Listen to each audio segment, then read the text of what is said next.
Ancora cavalli di 3 anni sulla distanza del miglio nella seconda corsa arcoveggio, sono in 12 al via, schieramento al completo: 1 Gazzi Mail, 2 Glock Point, 3 Gaber Trio, 4 Grace Kelly Matley, 5 Ginger Gad, 6 Giorginia, seconda linea 7 Gioia Spritz, 8 Galassia Beg, 8 Glojugja Cav, 9 Germania, 10 Germania, 11 Gina Lux, 12 George Del Sile.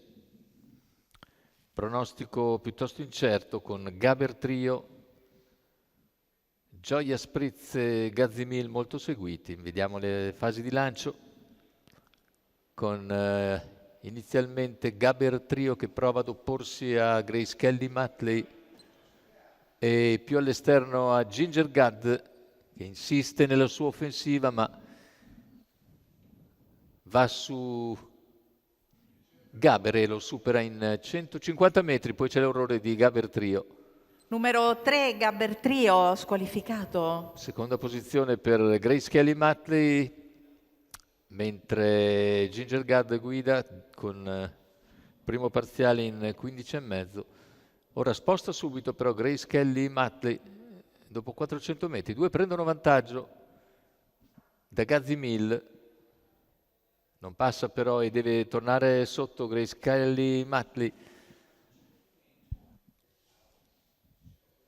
E così se ne vanno i primi 600 con in vantaggio sempre Ginger Gad davanti alle tribune. 600 in 47,3 intanto la progressione esterna di Germania, che ha raggiunto Gazzi Mill in terza posizione. Tenta di progredire intanto dalle retrovie anche Gioia Spritz, che va direttamente in schiena a Germania.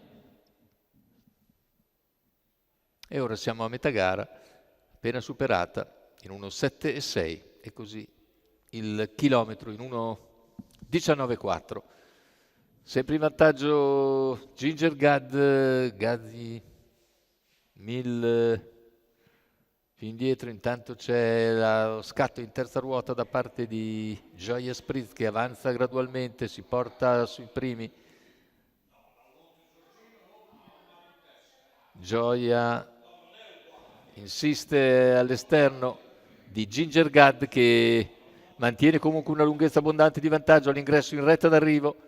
Cerca di svincolarsi Ginger Gad, insiste ancora Gioia Spritz a centropista. Ginger Gad e Gioia Spritz alle prese, finale con Ginger Gad che si salva da Gioia Spritz, mentre al terzo finisce Gazzi Mill. 1,17,7, 32 l'ultimo quarto di gara. La vittoria per Ginger Gad, percorso vincente in testa per l'allievo di Daniele Cuglini. Andiamo a rivedere le fasi finali con Ginger Gad, che deve concedere qualcosa a Gioia Spritz, che guadagna terreno, ma sul traguardo c'è ancora una testa, una incollatura, scusate, di margine per Ginger Gad. Daniele Cuglini, Daniele Baccalini, per conto del signor Alberto Traini.